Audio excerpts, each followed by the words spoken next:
Salut à tous les amis, bonjour à tous, bienvenue sur MWR TV pour un rapport de bataille qui s'est déroulé donc pendant le Boulogne Tunnel Rampage, donc le bar à Paris. Cette fois-ci c'est la finale, donc très jolie finale qui va opposer du Cador à de l'Everblight. Donc le joueur Cador c'est Gruxki et Everblight c'est Emiliano en Butcher 3 versus Evale, donc du tueur de horde contre une belle tueuse de horde machine. Donc en Cador, on retrouve le Butcher 3, ses petits chiens, ainsi que le War Dog, parce qu'il vient avec tous les casters, Abyss 9.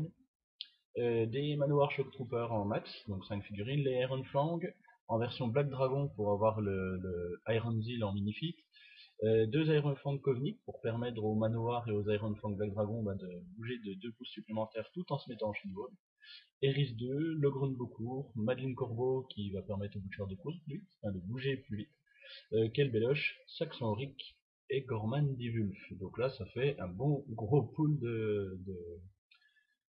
comment on peut dire, de solo nommés. Ensuite, on passe donc à Veil. Veil, elle est en plus classique déjà. Elle est en tier 4. Avec Typhon, Ravagor, Angelus, Serafra et Krek. Ça donne le plus de mouvement au volant au premier tour, donc les deux Angelus et le Seraph. Spawning Vessel Max, 2 Shepherd. Voilà, c'est relativement bateau. Ensuite pour le scénar, c'est Supply and Demand, c'est-à-dire que la zone au milieu se contrôle, elle se domine, mais un caster ne peut pas dominer la zone si l'objectif de l'adversaire se trouve dans la zone de contrôle de ton caster. Du coup, tu es obligé de casser l'objet si tu veux dominer. Voilà, donc c'est parti pour la partie, c'est le tour 1 de l'Everblight. Alors, en Everblight, il fait du très classique au début, hein, donc du ride qui court, qui vient se positionner, du ride qui court, qui vient se positionner dans la forêt, donc devant son propre actif. Ensuite, Veil qui va coller refuge sur Typhon, Admonition sur l'Angelius, Occultation sur l'autre Angelius, puis elle va avancer. Alors au début, il pensait qu'il pouvait charger, mais en fait, il voyait rien du tout, là, il était. Ensuite, le pot qui font son éternel mouvement de 6 pouces, hein, de toute façon, il ne peut pas faire autre chose, donc il se déplace, et il accompagne Veil. Ensuite, qu'est-ce qu'on a d'autre? Typhon, qui court. Voilà, Typhon qui court avec son petit refuge, hein, ça lui permettra de tuer les gens à se préparer, c'est rigolo. Ensuite, on a l'Angelius. Alors oui, alors vous allez voir dans cette partie, l'intérêt c'est que Emiliano joue très très très propre. Donc il pose souvent des proxy bases avant de faire ses mouvements, puisqu'il a vu qu'il y a la maison qui gênait le maître. Et après, il va mettre la figurine. Donc c'est toujours très appréciable, ça permet d'avoir des mouvements le plus juste possible. On ne sait pas dire que c'est tout le temps bien fait, mais au moins c'est vachement pratique pour nous. Alors sachez que l'Angélus qui est tout devant, c'est celui qui a occultation. Ok. Ensuite le Seraph, il a fait son slipstream sur le Typhon, donc vous avez pu bouger. L'autre Angélus vient se positionner, donc c'est celui qui a Admonition, vous voyez c'est le gros A qui est juste devant, ça tombe bien. Et le Ravagor qui fait son Ravagor, donc là il court tout bêtement. Voilà, il n'y a rien eu de formidable, il a fait ses mouvements, puis les Shepherds qui ont suivi le Ravagor et qui font. Donc ensuite en Cador, le Cador lui c'est un peu pareil, il va faire, c'est son tour 1 de toute façon, comme tous les tours 1 de War Machine, la plupart du temps on court. Et là ça fera pas exception. Donc là on a les Gridbeer qui commencent à se positionner sur le flanc, de dos à la maison. Il faut savoir que ces gens-là, Pathfinder en charge, Reach, 2 attaques chacun, donc ils font très mal. Le Kovnik qui s'est déplacé pour permettre au Manowar de bouger à 2 pouces supplémentaires et en shield wall, comme je l'ai dit tout à l'heure pour ma présentation. Le Butcher, il vient se planquer derrière ses potes, parce qu'après tout, aussi les gros, il met Silence of Death, et pas Sudden Death comme j'ai pu dire à l'occasion, sur ses Black Dragons, et puis il avance. Donc c'est à dire que les Black Dragons, eux, ils auront le droit enfin en fait, ce qu'ils blesseront pourra pas être famille. Ensuite, Gorman qui suit et qui fume, Beaucourt qui court, Bisman qui court aussi. Ensuite, l'Iron Frankovnik qui se déplace, qui va permettre à ses Iron Fang de se déplacer. Malheureusement, il a oublié Saxon, donc il a oublié de donner le Pathfinder à ses Black Dragons, donc c'est ça qui le fait un peu chier. Donc on se retrouve avec des Kovnik, enfin avec des Iron Fang Black Dragon qui bougent dans une forêt, qui bougent très mal, ils n'ont pas Pathfinder du coup. Donc il est quand même en shield wall et il déclenche son minifit. Et du coup il était censé être plus loin avec le minifit, là ça... C'est dommage, hein, c'est un coup dans l'eau, du coup c'est minifit de perdu. Bon ils ont quand même 20 d'armure, hein, mais ça fait chier. Du coup après Saxon qui va suivre, Kelbeloche qui a couru, Madeline qui a avancé. Voilà. Dommage pour le Pathfinder. Dommage pour le Pathfinder. Voilà. Bon puis le petit chien, après c'est des petits mouvements gadgets. Donc après, tour 2 de l'Everblight. Donc là, on va commencer des pseudo-hostilités. Donc il optive tout. Donc je rappelle, l'Angélus de devant, il a occultation. L'Angélus en bas, il a admonition, puis il a refuge sur le typhon. Donc il a tout entretenu. Hein. Donc il va commencer par Ravagore, Animus plus Émine bonus pour tirer dans le Gridbeard du milieu. Il booste pour toucher, il va booster les dégâts. Enfin, il booste pour toucher puisqu'il a, vu qu'il touche, bon, ça tue le premier, il t'offre raté. Ensuite, celui de devant, il t'offre. Et vu qu'ils ont steady, il tombe pas. Et le dernier, le jet de dégâts est pas suffisant pour le blesser, donc il lui fait rien du tout. Et du coup, les deux survivants sont en feu. Ensuite, HFR a enlevé les points de furie à Ravagore, hein, ça c'est classique. Le pot fait ses 6 pouces. Et puis c'est tout. Voilà, le pot, comme d'habitude, il fait 6 pouces. En savoir ce qu'il y a de bien, c'est qu'il est haut, donc il est vu. Il est surtout vu par Veil. Donc Veil, elle, ça va lui permettre de balancer ses petites. C'est ce qu'il fait justement. En activant Veil, il va tirer dans son chaudron. Du coup, ça va faire relais. Puis vu que c'est que pour 8, il a moins 10, donc il fait rien dans le chaudron. Donc ça lui permet de mettre l'animus du Ravagore mais sur Typhon. Donc voilà, je vous laisse imaginer, un 3 spray de Typhon qui se retrouve enflammé, qui écoute le feu à tout ce qui touche. Donc c'est plutôt classe. Et pareil sur l'Angélus qui a Admonition, donc celui qui est en bas vers le right. Donc ça aussi c'est plutôt classe. Ensuite, l'Angélus qui a Occultation avance devant le Ravat et tire boosté sur le Gridbeer qui est devant. Mais Eric a eu la bonne idée de retop. Donc il ne peut pas se réenflammer puisqu'il l'est déjà. Donc c'est la Proxy Base il me semble. Ouais, en fait, l'Angélus, là, on ne voit plus, mais c'est une Proxy Base qui est dans la forêt. C'est pour ça qu'on ne voit pas l'autre Angélus. Là, c'est dans, voilà, c'est le, on le voit, il est devant Typhon. Oui, après, vous allez voir, c'est déstabilisant au début les Proxy Base. Hein. Donc là, il a fait déplacer, hop, donc il est bien positionné. Donc c'est Typhon, hein, c'est le Proxy Base. En fait, il fait ses 3 sprays dans les Shock Troopers. Donc, il va rater beaucoup. Pourtant, ils ont une faible défense à les Shock Troopers, mais Typhon, il va vraiment beaucoup rater. Il va rater 5 fois, il va faire seulement 3 touches. Il va donc faire 2 touches dans le même pour le tuer, hein, c'est celui que vous allez voir qui va disparaître. Et il va rien faire dans le dernier, donc il va foutre le feu à un seul gars, du coup, parce que l'autre il en sera mort. Et en plus, il a eu un peu de beau jet de 1-1, c'est pas top, hein. Donc ça va tuer un mec, voilà, et le feu sur l'autre de devant, et après Typhon qu'un refuge. Donc hop là, je redéplace mon Typhon, et on vire tout ça. Donc c'est cool. Après, Seraph, Slipstream sur Typhon. Hop, comme ça, Typhon fait un beau petit téléportation en arrière. Et puis ensuite, Shepherd enlève la furie sur Typhon, parce qu'évidemment, il y en avait 4, donc il en a enlevé beaucoup sur Ravagore et beaucoup sur Typhon. Ensuite, l'Angélus avec Ammunition, il a reculé, il se met un point de furie gratos, et puis le Raek qui se met 2 points de furie pour. Voilà. Donc il y a une proxy base juste à côté du Ravagore pour le Typhon, pour l'Angélus, je vous le rappelle. Pour le prochain tour, vous voyez. Du coup, on voit un tout petit proxy base. Donc tour 2 du cadavre, le feu reste, il y a un Gridbeer qui va mourir, mais qui va top, vu qu'il a steady, et il s'en fout. Et disons que dans les Shock Troopers, ça va pas rien faire de particulier. Voilà. Donc le feu, il n'aura pas été utilisé. Donc, commence par Saxon qui donne cette fois-ci Pathfinder au Manowar, donc ensuite le Shock Trooper qui bouge, pour Manowar au Pikmin, ensuite Shock Troop, le Iron Fang Kovnik qui bouge, qui donne le plus de mouvement, et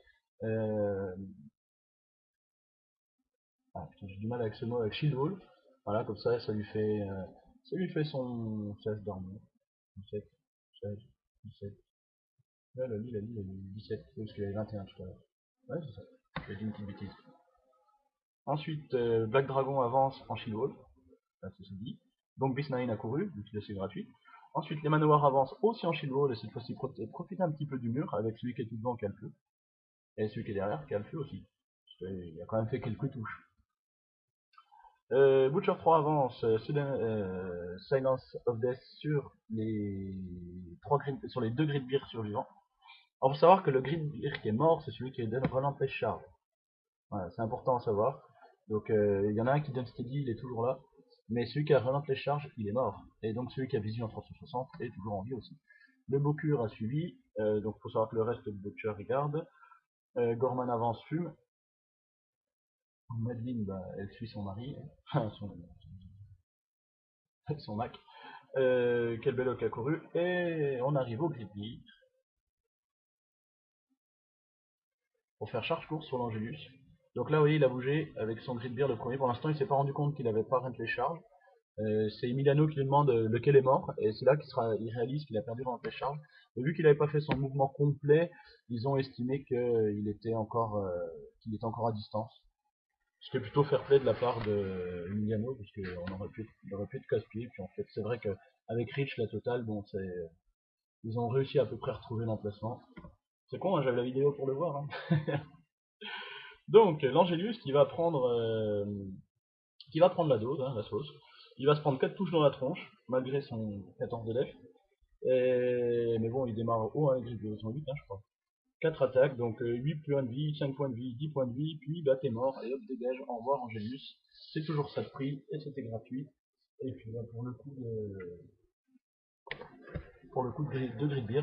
Donc forcément, ça va forcer Emiliano à venir s'en occuper. Tour 3 de l'Everblight. Alors, tour 3. Il entretient Admonition et Refuge. Ah oui, forcément, puisque l'Angelius qui a occultation, il est mort. Donc pas besoin de l'entretenir. Ensuite, qu'est-ce que ça va nous donner tout ça? Ça va nous donner... Là, elle dit,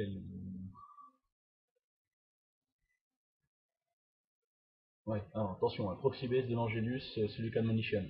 Ok? Parce qu'il faut pas visualiser n'importe comment. Faut pas visualiser n'importe comment. Donc pour l'instant, c'est le début de son tour 3. Il réfléchit beaucoup parce qu'il y a quand même énormément de monde devant lui. Et un Angélus de moins, c'est quand même de la patate en moins. Il y a énormément de trucs à grosse armure. Parce que là, il faut vraiment aller chercher on va dire la brique. On peut voir ça comme ça, hein, même si le Butcher 3 il donne rien pour ça, mais ça reste quand même de la grosse armure en face. Hein. Du multi-PV d'un côté, plein de PV dans l'autre. Allez! Donc ça c'était le tir du Ravagore avec aiming bonus et le feu. Hein. Donc double 1, vous l'avez vu, dans un truc avec quasiment pas de défense. Donc ça dévie, puis poum, allez hop, ça retombe dans les manoirs. Eux ils étaient destinés à prendre, à prendre les touches. Donc pour 8 dans de l'armure 21, bah c'est bizarre, il a moins 13 avec 2 dés, bon bah il se fait pas chier, il touche tout le monde, il met le feu à tout le monde, bon voilà. Super. Et puis la chef enlève la furie. Ensuite, qu'est-ce que, bah, on a le Raik qui va venir punir les Gridbeer. Ouais, bah oui, hein, faut éviter d'investir trop cher, hein. Puis le Raik, vu les armures qu'il y a en face, il peut pas aller chercher grand chose d'autre que les Gridbeer. Donc les Gridbeer, ils ont plus d'armures qui sont en contact les uns les autres. Donc le Raik en bouffe, hein, ouais, parce qu'ils ont plus beaucoup de points de vie, hein, ils en ont un chacun, je crois. Hein. Et puis il rate ses 2 tops, Eric, parce que sinon ils étaient morts le tour de tout à l'heure. Donc ça c'est fait. Ensuite, c'est Veil qui va tirer dans son objet, qui va l'utiliser comme relais pour mettre Icy Grip dans les Black Dragons. Et ensuite, son deuxième tir, oui, là, je suis en train de vérifier. En fait, là, ce qu'il vérifie, c'est que lui, on a une visibilité de 3 pouces dans la forêt. L'objectif a donc lui-même une ligne de vue de 3 pouces dans la forêt. Oui, parce que c'est quand même une full modèle. Donc il vérifie qu'est-ce qu'il peut voir, et il se rend compte qu'il voit un Black Dragon qui traîne sur le côté. Donc dans la ligne de 3 que vous avez le plus en avant, c'est celui qui est au-dessus qui est vu.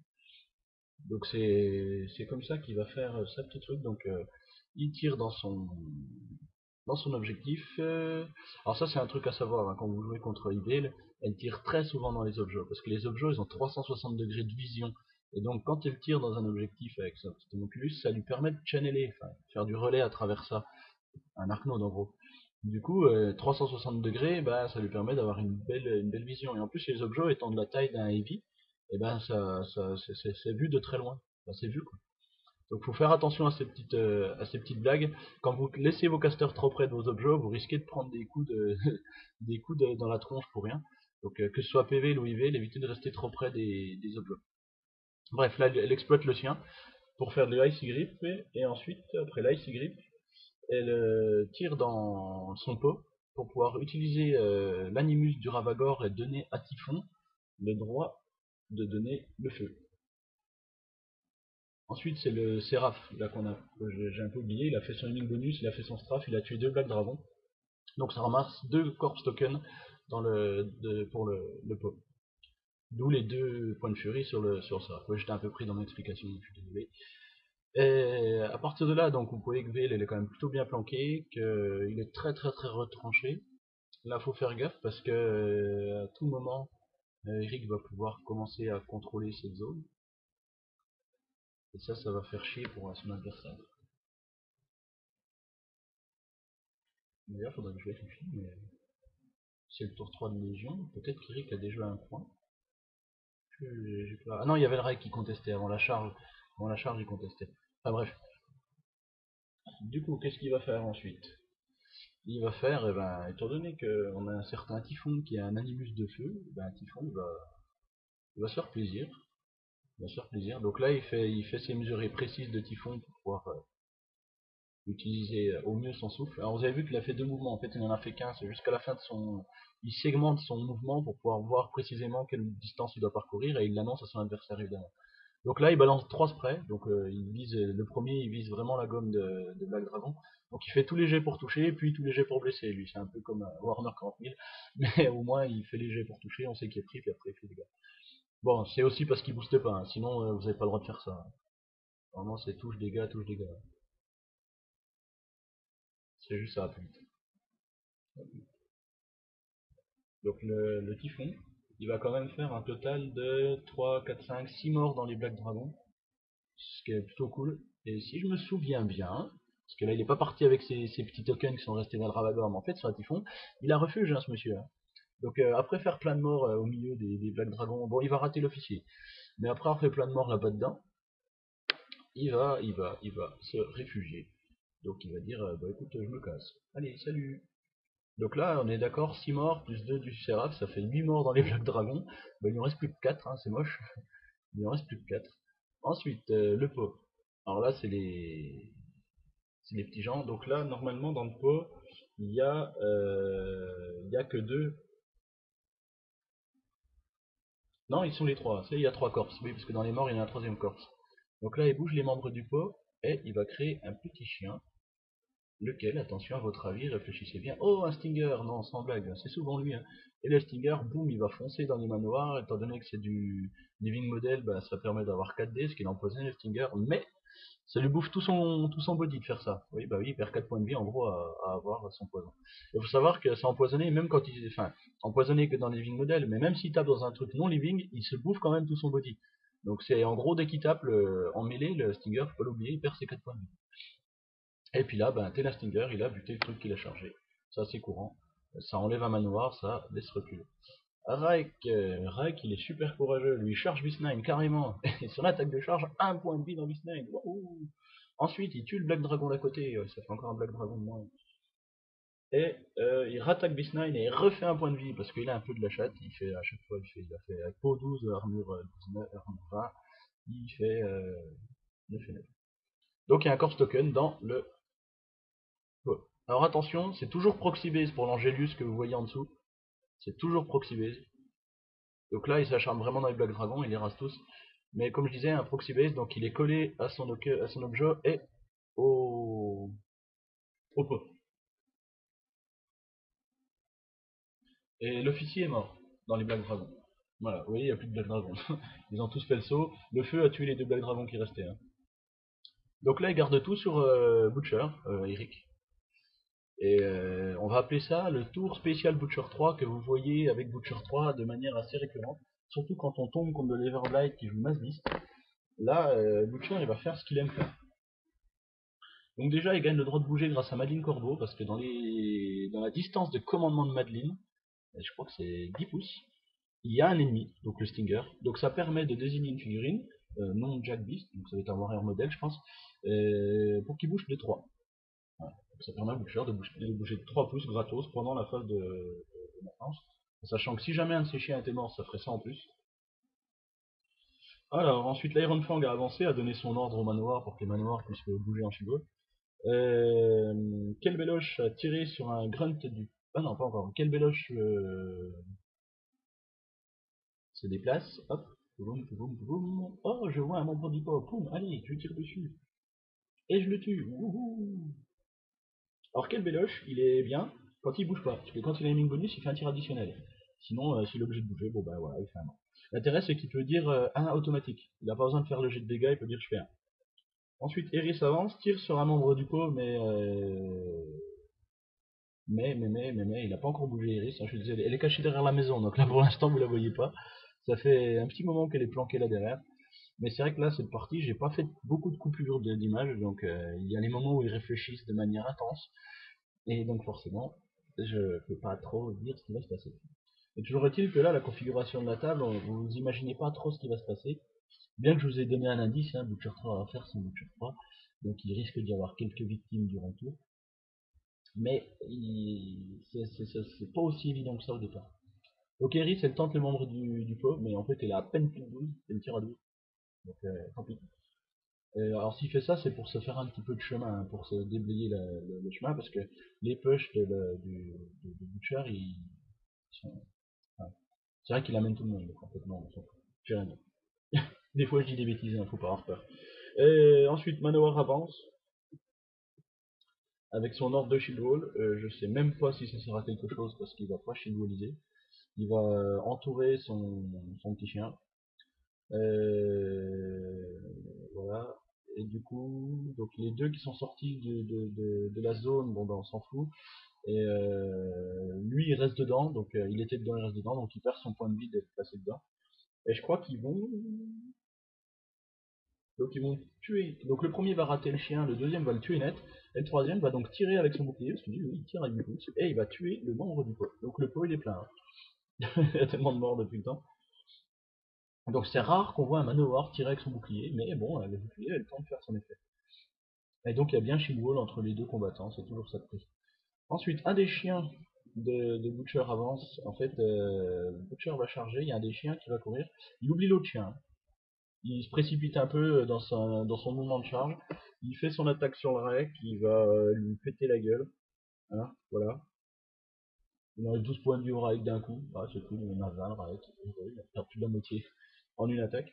Et ensuite, on fait Energizer de 1. Alors le 1, c'était pour être sûr de pouvoir choper le Séraph.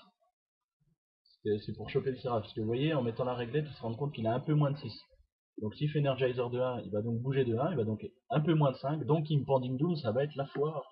Et si vous regardez, il lui reste 5 points de furie de focus. On n'est pas dans le même jeu. Donc il y a un Free Strike. Parce que Energizer, ça reste un mouvement normal.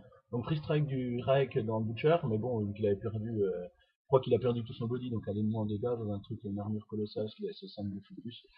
Donc là, Proxy Base pour le Seraph et pour Typhon. Alors le Proxy Base noir, c'est le Seraph, le Proxy Base marron, c'est Typhon. Et après, il va balancer des Flashing Blades. Donc il va tuer le Raek, il va tuer le Ravagore, il va tuer Typhon, il va tuer Seraph. Entre temps, il aura fait son feat. Il aura fait son feat. Mais attention, il va dépenser un point de focus pour tuer Ravagore et Seraph. Alors en quoi c'est grave dans la partie? Là vous voyez qu'il est quand même au milieu de la table. Il n'a pas encore fité. Si jamais il avait laissé, il n'avait pas utilisé son point de focus, parce que là il va utiliser un point de focus de plus après le fit, donc oui ça va ravager un 4 bis, donc comme je disais il fait son butcher, voilà. Comment en une petite phase il fait 4 bis de mort de juste lui, parce que quand on tape très fort et qu'on a Lola, c'est-à-dire un Weapon Master et un T additionnel, il est tout le temps en 4D ce mec, enfin 3D excusez-moi, Weapon Master c'est vrai. Il tape fort et il tue. Les Flashing Blades, n'oubliez pas que c'est pas un Thresher. Il y en a plein qui disent bah vous faites Thresher. Non, non, ça triche pas. Thresher, ça touche tout le monde dans la zone de mêlée. Flashing Blade, ça tape que les ennemis dans la zone de mêlée. Donc voilà, vous avez un joli Butcher sur la table, avec son 23 d'armure, 18 plus 5, qui fout la trouille. Alors si jamais il avait gardé son petit point de focus, ça lui aurait fait 24 d'armure. Jusque là, ça a l'air de rien. Mais c'est toujours un point de focus. Il est sous le nez de Veil. Qu'est-ce qui reste en face? Un Raek, un Angelus, un pot, 4 membres du pot et Yvel. Donc bon, Bisman il va faire mal au deuxième Raek, mais a priori vu qu'il n'avait pas de focus particulier, il fait super. En fait il rate avec sa première attaque de hache, puis il fait super mal avec son point. Saxon donne Pathfinder au Iron Fang. Le Iron Fang charge, puis je crois qu'il rate le Raek, c'est ça. Le Wardog court, on s'en fout, et Gorman avance. Il balance sa grenade pour 12, Gorman. Ah, ça fait chier, je suis un peu en avance, excusez-moi. Des fois, je lis mon texte plutôt que de regarder des images. Donc là, Gorman se déplace, il va dire tiens, je vais tenter une grenade dans les grunts. Ouais, super. Parce qu'il la lance pas souvent, sa grenade pour lui. Il est à portée, il fait son jet pour toucher, il touche, il tue. Ouais, super, la grenade pour lui. Voilà. Donc là, tour 4 du Légion. Y a-t-il de l'upkeep? La réponse est non, puisque tout le monde est mort. Non, excusez-moi, il reste l'admonition, mais il va pas l'utiliser. Il va le virer. Pour garder ses 8 points de focus. De furie. Donc là, c'est un peu le tour du feed de IV. Ouais, c'est le tour de la kata. Alors vu que c'est un sort, ce n'est pas un tir. Ce n'est pas une range attaque. Donc Bokure, il est shield guard, ben, ça marche que sur les tirs. Enfin, sur les ranges. Ça ne marche pas sur les attaques magiques. Donc les oblitérations de IV font forcément très très mal au cul. Ok. Donc, je rappelle, l'oblitération c'est pour 15. Il a 23 d'armure. Donc c'est du moins 8. Ok. C'est moins 8. Donc, là il fait son calcul. Qu'est-ce qu'il garde, qu'est-ce qu'il laisse, est-ce qu'il garde Admonition, est-ce qu'il le garde pas. N'oubliez pas, hein, la proxy base. D'Angelius, il est pas là où vous le voyez. C'est la proxy base qui est devant IVL. D'Angelius. Alors, Eric se fait un peu avoir, en fait, le proxy base l'emmerde un peu, parce que ça le fait oublier. Et donc là, sur première Admonition, voilà, vous l'avez vu, j'ai 6, 5, 5. À moins 8, il fait 16, donc ça fait 8 points de vie d'un coup sur le premier jet. Il en reste plus que 12. Ensuite, le deuxième Admonition est vachement moins bien, il fait 2 points de dégâts. Donc ça fait 10. Il lui reste 10 points de vie. Il reste un Angelius en armor piercing. D'accord? Ce qui fait un potentiel destructeur énorme. Donc le pot avance, génère un Stinger, le met dans le dos pour pouvoir avoir le plus 2 pour toucher. Il se met à un endroit où le petit Wardog pourra pas venir l'emmerder. Il booste pour toucher les dégâts, mais le jet de dommage va rien faire du tout. Donc je pense que pareil, lui il était à pot 12 4D, à moins 11, il pouvait quand même faire peut-être quelque chose. Il pouvait faire au moins 3 points de vie. Donc ça compense un peu le dégât. Et donc là on a un Angelus qui vient tenter le free strike, le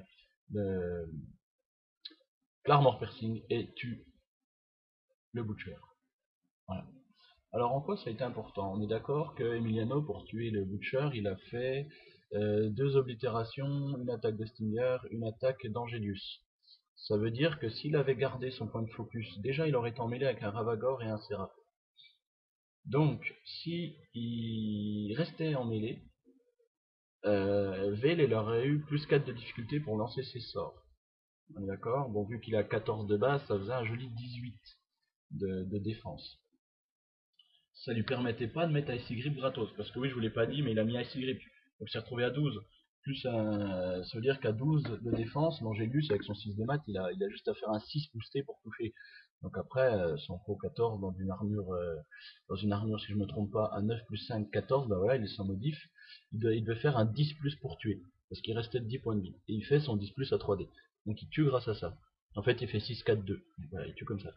Mais si je rappelle, donc s'il avait gardé son point de focus, ça veut dire que sur les 3 attaques qu'on fait quelque chose, donc les 2 Admonition qu'on fait 8 et 2, et le 12 de l'Angélus, c'est-à-dire 12 points de vie, il y en aurait eu 3 de moins. D'accord?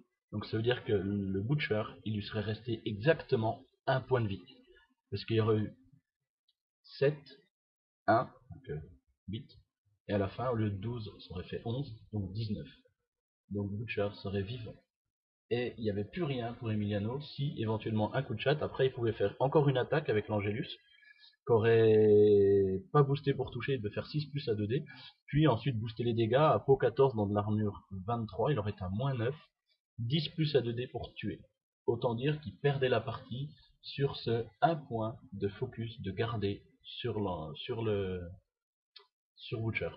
Donc, je rappelle aussi que s'il avait gardé son point de focus et pas tapé dans Seraph et tout ça, pour qu'il puisse facilement faire des Admonition et l'Icy Grip, Emiliano, il se serait dit, bah écoute, je vire mon Ravagore et le Seraph pour tenter et ça tenter des free strikes, puis après faire des actions normales. Mais bon, en même temps, avec un peu de recul, je me dis qu'il aurait pu, avec la Shepherd, soigner le Ravagore, pour que le Ravagore puisse faire un jeté à 2 mains du Butcher dans un membre du pot, et donc on se retrouve avec un Butcher par terre, donc encore plus facile à toucher. Donc finalement, non, il a bien fait. Enfin bref, voilà, c'était plutôt une belle partie. C'était une belle partie, serrée, rapide. Parce que bon, comme vous le voyez, en fait, il le tue, mais de très très peu. Le Butcher ben, est particulièrement horrible pour IV. Parce qu'il a pas vraiment, c'est pas du casse-muraille IV, là, sa solution pour tuer le Butcher est quand même un peu limitée. Mais bon, voilà. Donc j'espère que cette partie vous a plu. Moi vraiment je l'ai aimé en vidéo. Parce que même si ça me fait chier, hein, je joue à Everblight, donc voir Riven mourir, ça me fait toujours une petite larme. Mais bon, le Butcher il est fort, mais il n'est pas immortel. Et vous en avez la preuve. Voilà. Je vous dis à bientôt, bonne soirée, amusez-vous bien et reprenez une activité normale. Ciao ciao.